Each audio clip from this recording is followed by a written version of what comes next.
الحمد لله الذي نور قلوبنا بنور الإيمان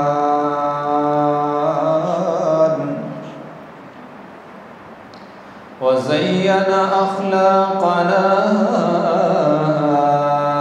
بنور السنة والقرآن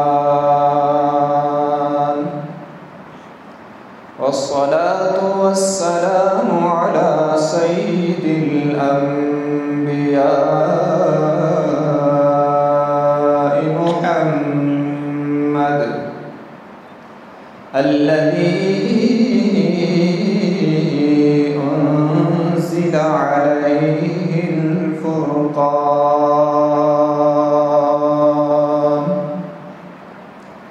وعلى آله وأصحابه الذين آمنوا بالبيان. أما بعد فأعوذ بالله من الشيطان الرجيم. بسم الله الرحمن الرحيم.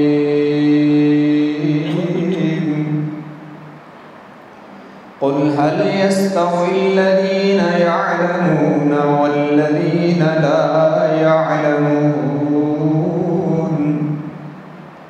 إنما يتذكر أولو الألباب.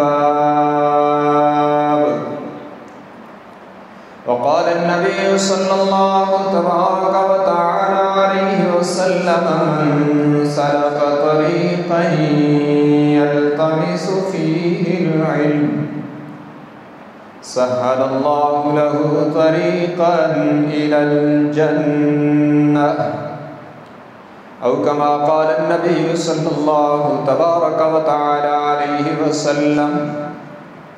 صدق الله وصدق رسوله النبي الأمي الهاشمي الأمين الكريم ونحن على ذلك لمن الشاهدين والشاكرين والحمد لله رب العالمين.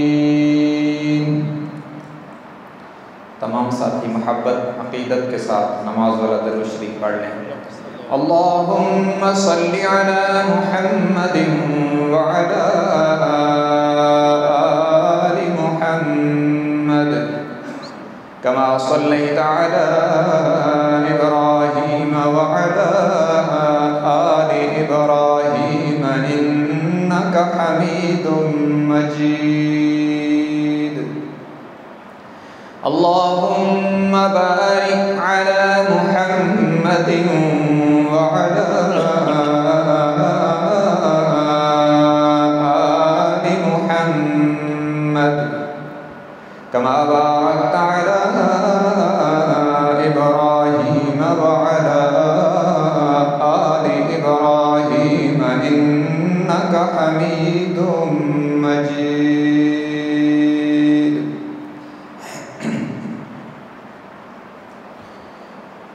واجب الاحترام علماء کرام، بزرگان محترم، عزیز ساتھیوں،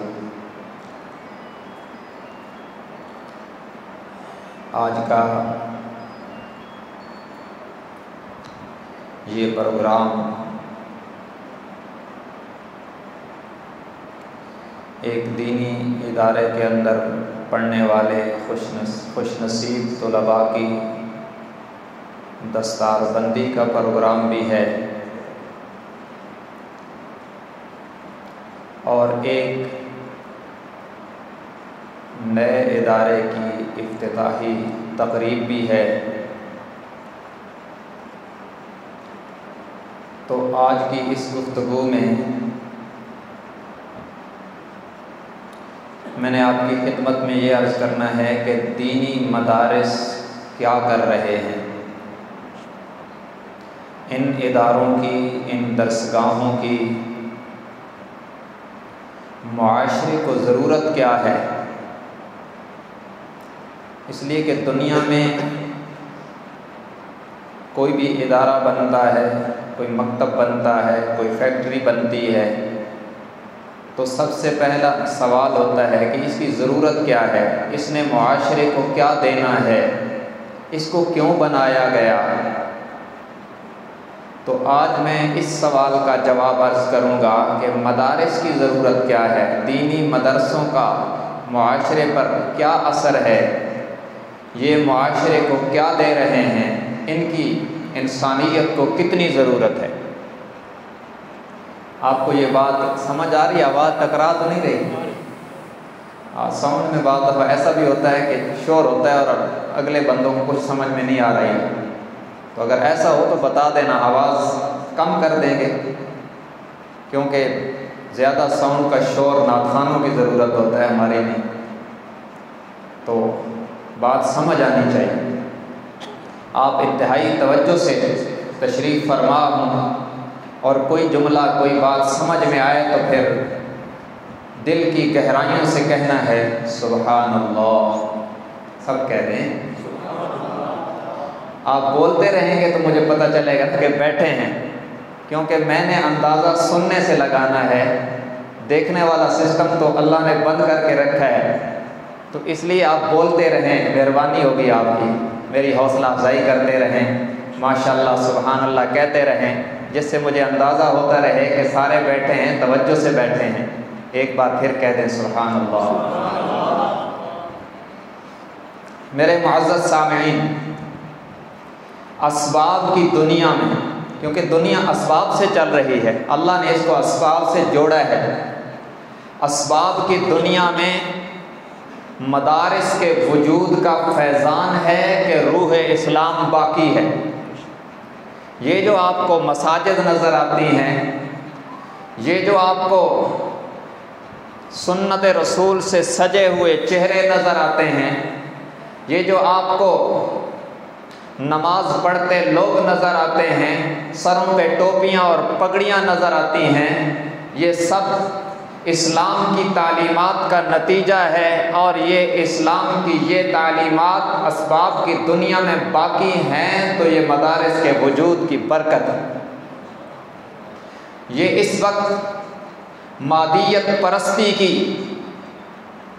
کڑکتی اور جلا دینے والی دھوپ میں یہ مدارس کا وجود صاحبان نور ہے، جب ہر طرف ہماری نسل نو کو مادیت پرستی کی دھوپ سے جلایا جا رہا ہے، تو یہی وہ ادارے ہیں جو آپ کو اس دھوپ کے اندر جلنے سے بچاتے ہیں، بلکہ قرآن و سنت کا صاحبان اور خیمہ لے کر یہی لوگ میدان میں آتے ہیں تو جلتے اور جھلستے وجودوں کو راحت مل جاتی ہے۔ اس وقت شرک، کفر، ضلالت، گمراہی اور رسومات و بدعات کے اور الحاد کے کئی اندھیروں میں یہ مدارس ہی ہیں جو نور کا چراغ جلا کر امت کو منزل کا پتہ بتا رہے ہیں۔ کہہ دیں سبحان اللہ۔ یہ مدارس ہی ہیں جو معاشرے کے اندر پھیلی ہوئی گمراہیوں میں جکڑے ہوئے لوگوں کو، حیران و پریشان اور سرگردان انسانوں کو جنت کا پتہ بتاتے ہیں۔ یہ مدارس ہی ہیں جن کی برکت سے بے اطمینانوں کو اطمینان میسر آتا ہے۔ کیوں؟ اس لیے کہ اطمینان اللہ کی یاد سے وابستہ ہے۔ الا بذکر اللہ تطمئن القلوب، فرمایا رب العالمین نے، کان کھول کے سنو، دلوں کا اطمینان اللہ کی یاد سے وابستہ ہے۔ اور یاد رکھیں، اللہ کی یاد کا سب سے بڑا ذریعہ اللہ کا قرآن ہے، اور وہ قرآن ان درسگاہوں سے پڑھایا جا رہا ہے۔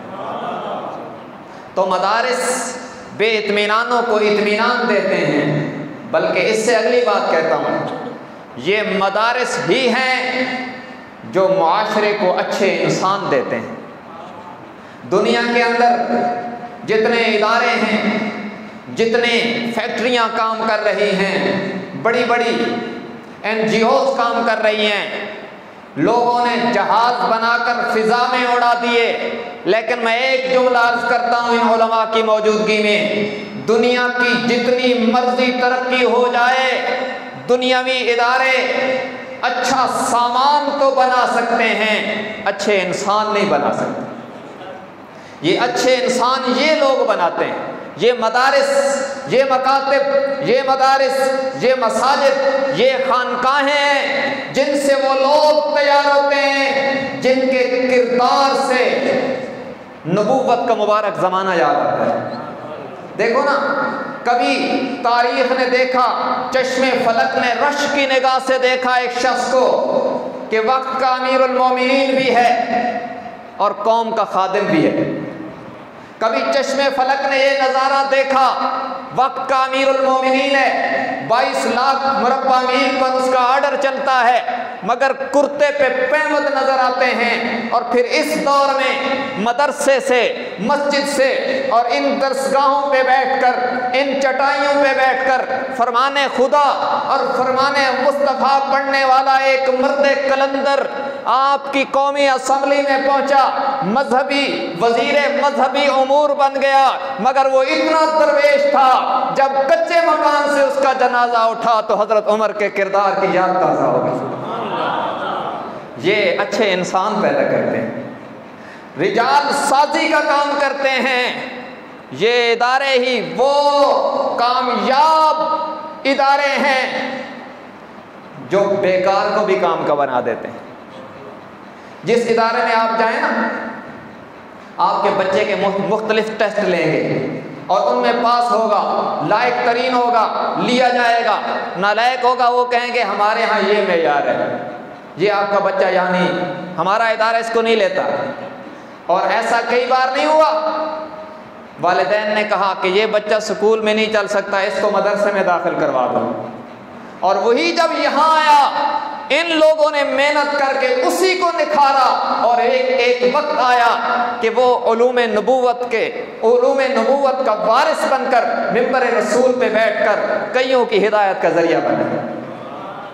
یہ وہ کامیاب ادارے ہیں جو رجال سازی کا کام کر رہے ہیں، جو اچھے انسان پیدا کرتے ہیں، جو لوگوں کو رب سے ملاتے ہیں۔ دیکھیں نا، آپ پڑھنے جاتے ہیں کہیں بھی، کسی بھی ادارے میں آغاز ہوتا ہے اردو کا تو الف انار، اور با سے بکری، اور انگلش میں اے سے ایپل۔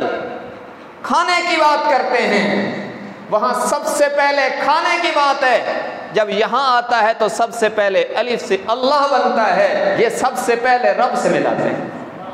کہتے ہیں سبحان اللہ۔ یہاں سب سے پہلے رب کی بات ہوتی ہے، اس لیے کہ میرے پاس نصاب وہ ہے جس میں سب سے پہلی وحی آئی تو یہی کہا گیا، اقرأ بسم ربک الذی خلق، خلق الانسان، خلق الانسان من علق، اقرأ وربک الاکرم الذی علم بالقلم، علم الانسان ما لم يعلم۔ یہ سب سے پہلے رب کی بات ہے، پڑھیے اپنے رب کے نام سے جس نے پیدا کیا، اور اسی امانت کو لے کر یہ چل رہے ہیں۔ یہ سب سے پہلے الف سے اللہ پڑھاتے ہیں اور با سے بسم اللہ پڑھاتے ہیں، آنے والے کو رب سے ملا دیتے ہیں۔ تو یہ دینی اداروں کا کارنامہ ہے۔ یہ مدارس کیا کر رہے ہیں؟ یہ اچھے انسان پیدا کر رہے ہیں۔ میں آپ کو 6 چیزیں عرض کرنے لگا ہوں اس مناسبت سے کہ جیسے تبلیغی جماعت والے کہتے ہیں نا، دین میں 6 صفات ایسی ہیں جن کو سیکھ کر عمل کرنے سے پورے دین پر چلنا آسان ہو جاتا ہے۔ اس کا مطلب یہ نہیں کہ دین میں صرف یہ 6 صفات ہیں، بلکہ یہ خلاصہ ہے۔ اسی طرح میں آپ کو 6 نمبر مدارس کے حوالے سے عرض کر رہا ہوں، ان کو سن کر عمل کرنے سے، سمجھنے سے انشاءاللہ مدارس کا کام آپ کی سمجھ میں آ جائے گا۔ مدارس کیا کر رہے ہیں؟ سب سے پہلا کام، مدارس ہماری بنیاد محفوظ کر رہے ہیں۔ ہماری بنیاد کیا ہے؟ قرآن اور سنت، اللہ کا فرمان، اللہ کے نبی حضرت محمد صلی اللہ علیہ وسلم کا فرمان اور ان کی مبارک زندگی، یہ قرآن و سنت کہاں محفوظ ہوتا ہے؟ اسباب کی دنیا میں قرآن و سنت کی حفاظت کا سب سے اہم، مؤثر اور بڑا ذریعہ دینی مدارس۔ حافظ یہاں سے تیار ہوتے ہیں، حافظ القرآن بھی یہاں سے تیار ہوتے ہیں، حافظ الحدیث بھی یہاں سے تیار ہوتے ہیں، فقہ کے ماہر بھی یہاں سے تیار ہوتے ہیں، اجماع اور قیاس کو سمجھنے والی بھی یہاں سے تیار ہوتے ہیں، یہاں سے وہ لوگ تیار ہوتے ہیں جو قرآن و سنت کے گہرے سمندر میں غوطہ لگا کر جب امت کے سامنے موتی برساتے ہیں تو پھر تاریک دل بھی اللہ روشن کر دیتا ہے۔ اس لیے سب سے پہلا اور بنیادی کام ان کا یہ ہے کہ یہ دین کو محفوظ کر رہے ہیں، اور کوئی بھی چیز جب محفوظ ہوتی ہے تو پھیلتی ہے نا، اگر محفوظ ہی نہ ہو تو رہے گی نہیں، پھیلے گی نہیں۔ اور قرآن تو ہے ہی، قرآن کا اصل مسکن اور اصل قرآن کی رہائش گاہ یہ ہے، سینہ ہے۔ بل هو آیات بینات فی صدور الذین اوتوا العلم، رب العالمین خود فرماتے ہیں کہ ان آیات کا اصل مخزن اور مسکن وہ سینہ ہے، اور یہ سینوں میں کتاب کو اتارنے کی ڈپٹی یہ دینی ادارے سر انجام دے رہے ہیں۔ اور اسی طرح جو نبوی علوم ہیں احادیث کی صورت میں، اس پر پورا پہرا یہی لوگ دیتے ہیں، یہی دینی ادارے دیتے ہیں۔ ہماری بنیادوں کو محفوظ کیا جا رہا ہے ان اداروں میں، اور وہ قول ثقیل اِنَّا سَنُلْقِي عَلَيْكَ قَوْلًا ثَقِيلًا، رب العالمین نے فرمایا میرے محبوب، ہم آپ کے قلب اطہر پر بڑا بھاری کلام اتار رہے ہیں، جس کلام کو اٹھانے سے زمین و آسمان نے معذرت کر لی۔ اِنَّا عَرَضْنَا الْأَمَانَةَ عَلَى السَّمَاوَاتِ وَالْأَرْضِ وَالْجِبَالِ فَأَبَيْنَ أَن يَحْمِلْنَهَا وَأَشْفَقْنَ مِنْهَا وَحَمَلَهَا الْإِنسَانُ، جس کلام کی ہیبت و جلال کے سامنے زمین و آسمان لرزنے لگے، پہاڑ گھبرا گئے۔ لو انزلنا هذا القرآن على جبل لرأيته خاشعا متصدعا من خشية الله وتلك الأمثال نضربها للناس لعلهم يتفكرون۔ فرمایا اگر یہ پہاڑوں پہ نازل ہوتا تو اب دیکھتے وہ ریزہ ریزہ ہو جاتے، لیکن یہ پہاڑ پہ نہیں آیا، زمین پہ نہیں آیا، آسمان پہ نہیں آیا، قلب محمد پہ آیا ہے صلی اللہ علیہ وآلہ وسلم۔ وَإِنَّهُ لَتَنزِيلُ رَبِّ الْعَالَمِينَ نَزَلَ بِهِ الرُّوحُ الْأَمِينُ عَلَى قَلْبِكَ لِتَكُونَ مِنَ الْمُنذِرِينَ بِلِسَانٍ عَرَبِيٍّ مُبِينٍ۔ فرمایا اسے اتارنے والا رب العالمین ہے، لانے والے روح الامین ہے، جن کے قلب اطہر پہ آ رہا ہے وہ محمد کریم ہے، اور جس زبان میں آ رہا ہے وہ عربی مبین ہے۔ یہ قلب مصطفیٰ سے ہوتا ہوا جب آیا نا تو پھر قول ثقیل آسان ہو گیا۔ وَلَقَدْ يَسَّرْنَا الْقُرْآنَ لِلذِّكْرِ فَهَلْ مِن مُدَّكِرٍ، فرمایا ہم نے اس کو یاد کرنے کے لیے آسان کر دیا، جسے پہاڑ نہیں اس کو اٹھا سکتے تھے، قلب مصطفیٰ سے گزر کے آیا تو پھر 8 سالہ بچے کا سینہ بھی اس کا مسکن اور اس کا خزانہ بن گیا۔ لیکن یہ ڈپٹی کون کر رہا ہے؟ یہ مدارس کر رہے ہیں، ہماری بنیاد کا تحفظ کر رہے ہیں۔ دوسرا ان کا کارنامہ، یہ ہمیں دینی سروسز مہیا کر رہے ہیں۔ جتنے دینی تقاضے ہیں، ہم نے نماز پڑھنی ہے، امام مدرسہ دیتا ہے، یہاں اذان دینی ہے صحیح معنوں میں، پوری طرح صحیح اذان دینے والا مؤذن مدرسہ دیتا ہے، مسئلہ ہم نے دین کے مطابق پوچھنا ہے، مسئلہ بتانے والا مفتی مدارس مہیا کرتے ہیں، خطاب کرنے والے خطیب دینی مدارس مہیا کرتے ہیں، نکاح پڑھانے والے علماء دینی مدارس مہیا کرتے ہیں، بلکہ میدان سیاست کو لیڈ کرنے والے علماء بھی دینی مدارس مہیا کرتے ہیں۔ ساری ڈیوٹی ان کے پاس ہے، اور جو یہاں سے تیار ہو کے جاتے ہیں نا وہ ہر میدان میں اتنے ماہر ہوتے ہیں۔ دینی میدانوں میں تو آپ کو پتہ ہے، سیاسی میدان میں بھی جب سارے پھنس جاتے ہیں تو پھر مولانا فضل الرحمان کے قدموں میں آتے ہیں، اور مولانا صاحب نے کوئی برطانیہ کی یونیورسٹی کی ڈگری نہیں لی ہوئی، وہ دینی اداروں کے پڑھے ہوئے، تو کریڈٹ تو ہمیں جاتا ہے، ان کو جاتا ہے، مجھے نہیں، یہ دینی اداروں کو جاتا ہے۔ تو دینی جتنی سروسز ہیں وہ ہمیں دینی ادارے دے رہے ہیں۔ دوسرا کام میں بالکل مختصر کر رہا ہوں کہ میرے پاس ٹائم اتنا ہی ہے۔ تیسرا کارنامہ ان مدارس کا کیا ہے؟ یہ خدمت خلق کا بہت بڑا حصہ وافر اپنے ذمے لی ہوئی۔ کیوں؟ آپ کسی ادارے میں بچہ داخل کروانا جائیں، وہ کہتے ہیں ہماری اتنی فیس ہے، اتنی داخلہ فیس ہے، اتنی ماہانہ فیس ہے، اور اس کے علاوہ ابھی کبھی فلاں ڈے ہے، کبھی جناب یہ فلاں رنگ کا ڈے ہے، اور کبھی کون سا ڈے ہے، تو اس پر اس طرح کا لباس ہونا چاہیے اور اس طرح کی چیزیں ہونی چاہیے، وہ پیسے آپ کے علیحدہ لیں گے۔ مختلف فیسز اور مختلف قسم کی جرمانے لگاتے رہتے ہیں، لیکن یہ دینی ادارے ہیں جو آپ کو کہتے ہیں بس بچہ ہمارے حوالے کر دو، اس کا کھانا بھی ہمارے ذمے، پینا بھی ہمارے ذمے، لباس بھی ہمارے ذمے، اس کو دھونے کے لیے صابن بھی دیا جائے گا، بلکہ کھانے پینے سے لے کر میڈیکل کی سہولت تک ہر چیز ہم دیں گے، اور علم کے زیور سے بھی آراستہ کر دیں گے۔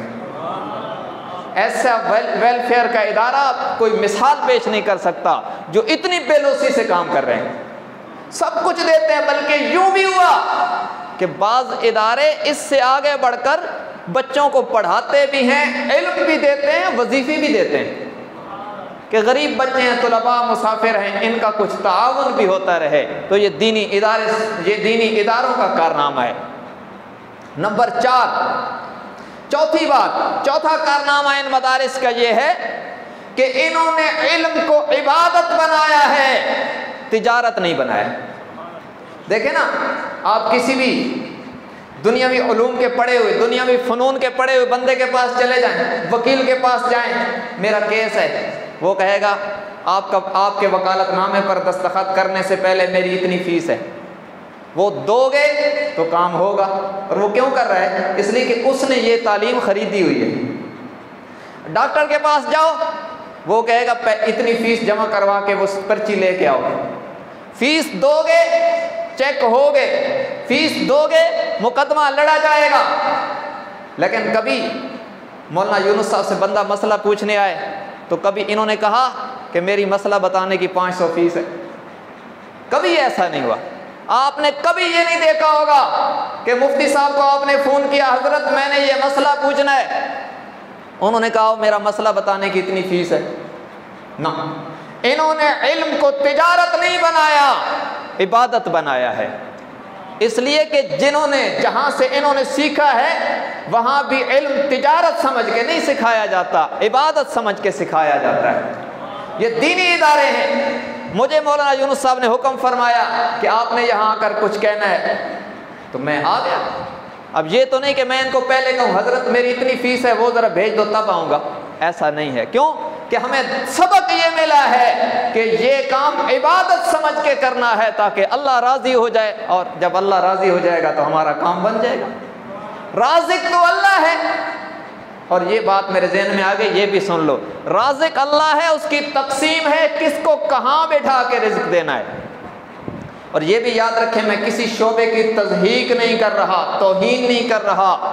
رزق حلال ذرائع سے کوئی جہاں بھی کماتا ہے باعث ثواب ہے، لیکن اللہ کی تقسیم پر کیا ہی کہنے، الحمدللہ الحمدللہ الحمدللہ۔ اللہ کی تقسیم ہے نا، کسی کو کہا اپنی تقسیم میں کسی کے لیے یوں فیصلہ ہوا کہ تو گاڑی میں بیٹھ جا، گاڑی کا اسٹیئرنگ پکڑ لے، اس کو چلا، تجھے رزق دوں گا۔ کسی کے لیے فیصلہ ہوا تو کاغذ اور قلم لے لے اور لکھا کر، تجھے یہاں سے رزق دوں گا۔ کسی کے ہاتھ میں ہتھوڑا دے دیا، کہا تو ہتھوڑا چلا، تجھے رزق یہاں سے ملے گا۔ کسی کے سر پہ ٹوکری رکھ دی کہ تو اس کو اٹھا کے مزدوری کر، تجھے یہاں سے رزق دوں گا۔ یہ مولانا یونس صاحب اور مولانا نوید صاحب اور اس جیسے لوگوں کے لیے فیصلہ ہوا، تو یہاں بیٹھ جا، میرا قرآن ہاتھ میں لے کر لوگوں کو پڑھا، تجھے یہاں سے رزق دوں گا۔ یہ اس کی تقسیم اور اس کی مرضی ہے۔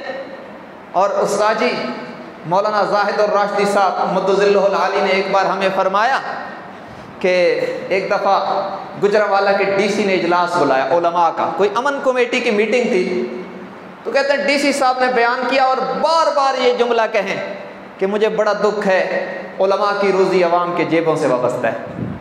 کہتے ہیں مجھے بڑا برا لگا، ایک بزرگ عالم میرے پاس بیٹھے تھے، وہ سر جھکا کے کہیں بڑی زیادتی کر رہا ہے، بڑی زیادتی کر رہا ہے۔ کہتے ہیں میں نوجوان آدمی تھا اس وقت، میں نے ان بزرگوں سے کہا اگر اجازت ہو تو جواب دوں؟ انہوں نے کہا ضرور دینا چاہیے۔ کہتے ہیں جب میرا نمبر آیا میں نے کہا ڈی سی صاحب کا بہت شکر گزار ہوں جنہوں نے ہم سے ہمدردی کا اظہار کیا، لیکن یہ عرض کرنا چاہتا ہوں ڈی سی صاحب کی روزی بھی عوام کے جیبوں سے وابستہ ہے، میری روزی بھی عوام کے جیبوں سے وابستہ ہے۔ فرق یہ ہے کہ ٹیکس وصول کرنے والا افسر ڈنڈے کے زور پر لوگوں سے ٹیکس وصول کرتا ہے، تمہارا رزق بنتا ہے، اور میرے پاس بندہ آتا ہے میرے گھٹنوں پہ ہاتھ رکھ کے کہتا ہے حضرت قبول فرمائیں، وہ میرا رزق بنتا ہے۔ تو تقسیم ہے اللہ کی۔ بہرحال یہ مدارس کا کارنامہ ہے کہ یہ علم کو عبادت بنایا ہے، کاروبار اور تجارت نہیں بنایا۔ پانچواں ان کا کارنامہ یہ ہے کہ یہ دینی ادارے ہیں جن کو یہ کریڈٹ جاتا ہے کہ یہ قومی وحدت کو فروغ دے رہے ہیں۔ دیکھیں نا جہاں آج لڑائیاں ہیں، ہر طرف سندھی، بلوچی، پٹھان، پنجابی سب لڑ رہے ہیں، اسی ماحول میں آپ بڑے بڑے اداروں میں جا کے دیکھیں، پٹھان بھی، پنجابی بھی، بلوچی بھی، سندھی بھی، مہاجر بھی، لوکل بھی، سارے ایک چھت کے نیچے بیٹھ کے پڑھتے ہیں اور بھائیوں بھائیوں جیسا منظر ہوتا ہے۔ کبھی کوئی بڑا ایسا واقعہ پیش نہیں آیا کہ سندھی اور بلوچی کسی ادارے میں لڑے ہیں اور وہ معاملہ میڈیا میں آؤٹ ہو گیا۔ یہ ملی وحدت کو فروغ دے رہے ہیں، یہ کریڈٹ دینی اداروں کو جاتا ہے۔ اور چھٹی بات، یہ دینی ادارے ہیں جیسے ہماری فورسز ہیں نا، پاک آرمی ہے، ایئر فورس ہے، نیوی ہے، وہ ہماری جغرافیائی سرحدوں کا دفاع کرتے ہیں۔ یہ دینی ادارے ہماری دینی سرحدوں کا دفاع کرتے ہیں۔ ان کی بھی اتنی ضرورت ہے، اس سے بھی بڑھ کے ضرورت ہے، اس لیے کہ اگر وہ فورسز غلطی اور سستی کریں ممکن ہے زمین چلی جائے، اور اگر یہ محاذ سے ہٹ جائیں تو پھر دین چلا جائے گا۔ اور ان کا دفاع اتنا مضبوط ہے، تاریخ نے ایسا تو دیکھا کہ ہماری فورسز کو شکست ہو گئی، سن 71 میں شکست ہو گئی، لیکن چشم فلک نے یہ کبھی نہیں دیکھا کہ مسلمان اجتماعی طور پر دلائل کی دنیا میں کفر سے ہارے ہوں۔ اور یہ دلائل کی جنگ کون لڑتا ہے؟ یہ علماء لڑتے ہیں، یہ حفاظ لڑتے ہیں، یہ لوگ لڑتے ہیں جو مدارس سے تیار کیے جاتے ہیں۔ ان کا دفاعی سسٹم اتنا مضبوط ہے کہ کافر کبھی جرأت نہیں کرتا ہے کہ وہ دلائل کی دنیا میں اس جماعت کے مقابلے میں آ سکے۔ یہ ہر جگہ سینہ سپر ہو کے کھڑے ہیں۔ کسی میدان میں جب دشمن نے اسلام کی جڑوں کو کھوکھلا کرنے کی کوشش کی ہے تو یہ چوکیدار بن کر میدان میں آئے ہیں اور دشمن کو ایسا جواب دیا کہ رہتی دنیا تک انہیں یاد رہے گا۔ آپ کوئی بھی میدان میں دیکھ لیں، توحید کے اوپر حملہ ہوا تو مولانا حسین علی صاحب، مولانا رشید احمد گنگوئی صاحب، حضرت نانوتوی صاحب اور شیخ القرآن غلام اللہ خان صاحب، ان جیسے لوگ میدان میں آئے، اور آج بھی اس مشن کو لوگ یہ علماء لے کر دنیا کے چپے چپے پر گھوم رہے ہیں۔ مولانا الیاس کا لشکر تو انہوں نے تو افریقہ کے جنگلوں میں اور کفرستانوں میں اذانیں دے ڈالی ہیں، بتا ڈالا ہے کہ توحید کی امانت سینوں میں ہے ہمارے، آسان نہیں ہے مٹانا نام و نشان ہمارا۔ یہ مولانا الیاس کی تبلیغی جماعت پوری دنیا میں جہاں پہ سورج کی کرنیں پڑتی ہیں وہاں یہ رضاکار پہنچے ہیں، اور مولانا الیاس کسی یونیورسٹی کے پڑھے ہوئے نہیں، دینی اداروں نے ان کی تربیت کی۔ ہر میدان میں ختم نبوت کی تحریک چلی اور مرزائیوں نے، بدبختوں نے ہمارے اس مضبوط عقیدے پر حملہ کیا، تو دفاع کے لیے کون میدان ہے؟ یہ علماء ہی تھے جنہوں نے اس میدان میں آ کر ایسا دفاع کیا کہ دشمن کو ایسی منہ کی کھانی پڑی۔ آج بھی دشمن چیخ رہا ہے کہ پاکستان کی دستور ساز اسمبلی میں جو لکھا ہے جو شخص ختم نبوت کا منکر ہے وہ دائرہ اسلام سے خارج ہے۔ آج بھی دشمن وقتاً فوقتاً کوشش کرتا ہے کہ اسے مٹا دیا جائے، تب بھی یہ درویش میدان میں آ کر کہتے ہیں جب تک ہم ہیں ختم نبوت کے عقیدے پر کوئی آنچ نہیں آئے گی۔ تو میرے بھائیو، یہ دینی ادارے ہماری نظریاتی سرحدوں کے محافظ ہیں، اس لیے ان کی قدر کیجئے، ان کا تعاون کیجئے۔ اور میں آپ سے چندہ نہیں مانگ رہا، ہم چندہ نہیں بندہ مانگتے ہیں۔ اپنے بچوں کو بچیوں کو ان کے حوالے کرو گے انشاءاللہ دنیا میں بھی اطمینان سے رہو گے، اور جب آپ دنیا سے جاؤ گے اور یہ آپ کی دین سیکھنے والی اور سکھانے والی اور دین پڑھی ہوئی بچیاں اور بچے موجود ہوں گے، یہ یہاں سے قرآن پڑھیں گے تو آپ کی قبور پر بھی رحمتوں کی فوار آئے گی۔ آپ کی قبر کے بچہ آ کر ABC پڑھے آپ کو کیا فائدہ، لیکن جب وہ بسم اللہ الرحمن الرحیم پڑھے گا تو رحمتوں کی برسات ہوگی۔ اس لیے اپنی اولادوں کو قرآن پڑھاؤ اور بچوں کی بنسبت بچیوں پر زیادہ توجہ دو، اس لیے کہ بچے کہیں نہ کہیں جمعے میں آ گئے، تبلیغی جماعت میں چلے گئے، کہیں نہ کہیں سے کچھ دین سیکھ لیں گے، لیکن بچیاں تو بیچاری گھروں میں ہوتی ہیں، ان کے لیے مواقع کم ہوتے ہیں۔ تو یہ جو مولانا نوید صاحب، مولانا یونس صاحب نے یہ نئے ادارے کا آغاز کیا ہے، ماشاءاللہ بڑی خوبصورت عمارت اور تمام سہولیات موجود ہیں، کھلا ادارہ ہے، یہاں اپنی بچیوں کو بھیج کر بھی ان کو پڑھاؤ، اور جب بچیاں قرآن پڑھتی ہیں، دین سیکھتی ہیں، اور جب بہترین مائیں امت کو عطا ہوتی ہیں تو پھر خاندانوں کے خاندان سنور جاتے ہیں۔ اس لیے اپنی بچیوں کو بھی دین پڑھاؤ، بچوں کو بھی دین پڑھاؤ، انشاءاللہ اتنا بڑا فائدہ ہوگا جو کبھی ختم نہیں ہوگا۔ اور دینی اداروں کے ساتھ تعاون کیا کریں، تنقید نہ کیا کریں کہ یہ کیا کر رہے ہیں، یہ وہ کر رہے ہیں، یہ ارتداد کے فتنوں کے سامنے رکاوٹ کھڑے ہیں، جس دن نہیں ہوں گے پھر ارتداد کا فتنہ ہمیں کھا جائے گا۔ دنیا میں بہت سارے فتنے ہیں جو ہماری نئی نسل کو اسلام سے پھیرنے کے لیے کام کر رہے ہیں، اور بہت سارے فتنے ہیں جو ہماری تربیت میں اس قدر گند پھینک رہے ہیں ہمارے اندر کہ ہماری بچیاں اور بچے ان سے متاثر ہو کر اس طرح کی موت مر رہے ہیں جس میں بخشش کا امکان ہی بہت کم رہ جاتا ہے۔ یہ سوشل میڈیا اور موبائل پر آنے والا گند یہ ہماری نسل کو اتنا گندا کر رہا ہے کہ آئے دن آپ سنتے ہیں فلاں جگہ بچہ خودکشی کر گیا، بچی خودکشی کر گئی۔ کیوں؟ ان کی زندگی میں دین نہیں تھا، انہیں دین نہیں سکھایا گیا تھا، اس لیے شیطان کے ہاتھ چڑھے ہیں اور ایسی موت مر گئے ہیں جس سے ہمیں اللہ سے پناہ مانگنی چاہیے۔ لیکن اگر ہم نے انہیں دین سکھایا ہوتا اور ان کو مدارس اور مساجد سے وابستہ کیا ہوتا تو پھر ایسے مواقع ہمیں دیکھنے کو نہ ملتے۔ اللہ تبارک و تعالی ان تمام اداروں کو دن دگنی رات چگنی ترقی عطا فرمائے۔ وآخر دعوانا ان الحمد للہ رب العالمین۔